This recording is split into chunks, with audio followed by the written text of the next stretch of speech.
Hello everyone, just checking in. Hope everyone's having a great day.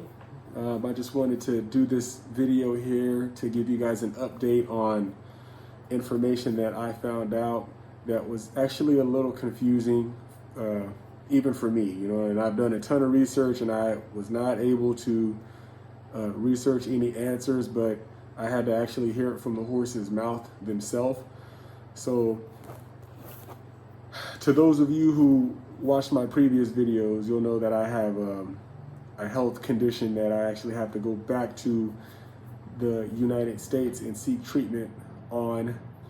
I'm currently in South Asia right now, but I do have to go back to the United States to seek treatment on. And as well as in the process of me being out of the United States, I wanted to research other routes, to see if I could possibly get off the registry at some point. It just isn't fair to sit here and tell me that I have to pay for something that I already paid for the rest of my life. It just doesn't make any sense. You can't convince me, and I'm not looking for any victims who want to tag this video and try to seek some sort of argument. I'm not here for that, all right?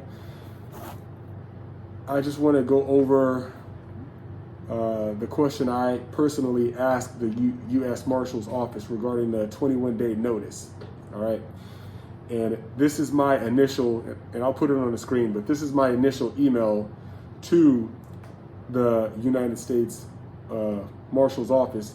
And I was curious about if, the whole 21-day rule, being out of America and then coming back in, or because there's been speculation on individuals who are not required to register, and then when they want to leave America, I guess they're being told that federally they're still obligated to register. Well, I mean, their response is kind of different from what the horse's mouth actually told me. All right, so this is my initial email to the U.S. Marshal's Office, and I asked.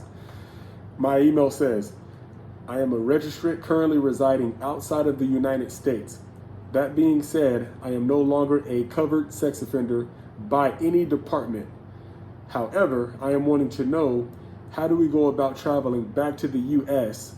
with the 21-day notice if we are not going to be in the States for 21 days? To be more specific, I am planning to go to Texas for 5 days for medical treatment and will be flying back out of the country on day 6.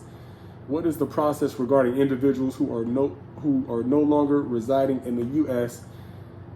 and visit the U.S. for less than a week? That was my initial question to the United States Marshal's Office. It took them a while to respond, right? As usual, they're not gonna make us any priority to hit us back anytime soon, right? They're gonna take their sweet ass time and they want us to notify it right away for some fucking reason. I don't get it. Anyways, their response, and I'll put it on the screen, says, as you are currently living outside of the United States, you do not have a duty to register and therefore will not have to report your international travel under IML. When you return to the United States, you must check into the state/local registration authorities for the county you are visiting to determine whether or not you have a duty to register for that time that you are seeking in the U.S. that you are seeking treatment.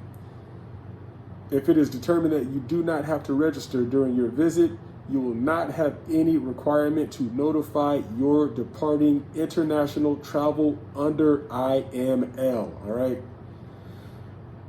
If it is determined that you have a duty to register during your visit, you would need to notify your departing international travel as soon as possible, since the 21-day advance notice was not possible.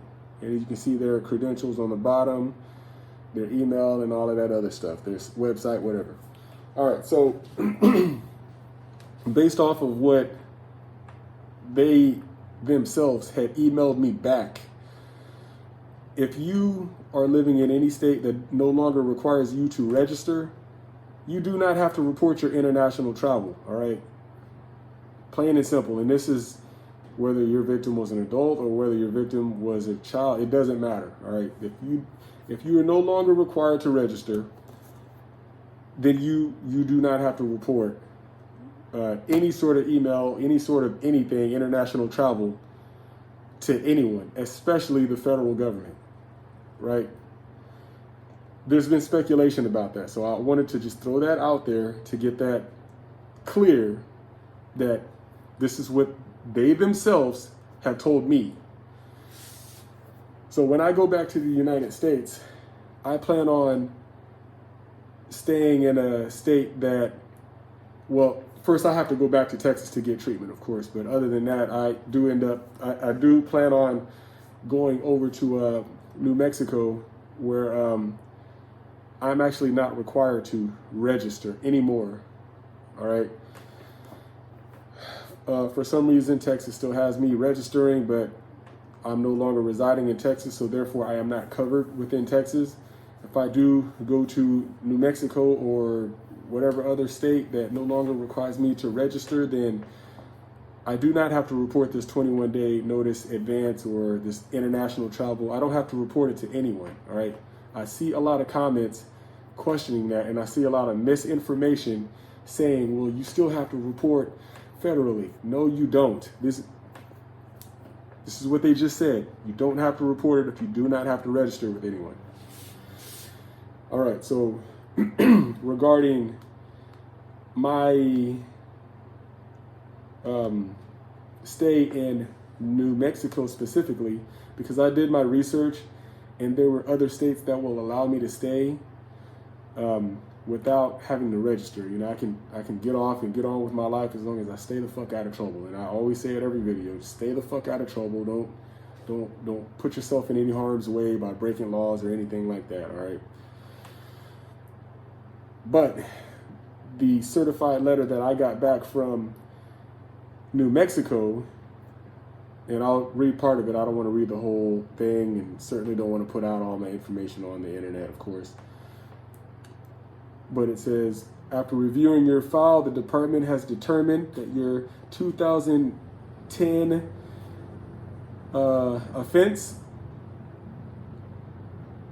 is a non-registrable offense under the current NMSA 29-11A.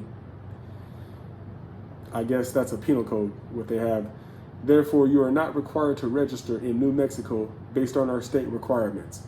So if I seek treatment in Texas, you know, do what I need to do there and, you know, get out of their hair, go here to New Mexico, you know, maybe for a little bit. If not, then come right back here to South Asia or wherever it is I need to go. I'm not required to tell anyone anything, all right? I'm not required to get on the phone, and I will not. Whether I'm required to or not, I will not do it anymore, all right? I'm done with it, and if you're an offender and if you're an ex-offender, you've served your time, you want to just get on with life, I would highly suggest you follow my lead and try to find other routes to go about living your life without having to deal with all this other bullshit that the community is going to be like, oh, I don't give a fuck. We need to know. We want to know. We need to know. You know, all this other smoke and mirrors bullshit, right? Yeah, I just wanted to have that quick discussion to put that information out. And I say it again, if you are not required to register within the state that you reside in, then you no longer have a duty to register your international travel, all right? Stop the misinformation, all right? That's pretty much it. Just want to get this video posted. And if you guys have any questions, comments, concerns, feel free to email me, all right? Check you guys later.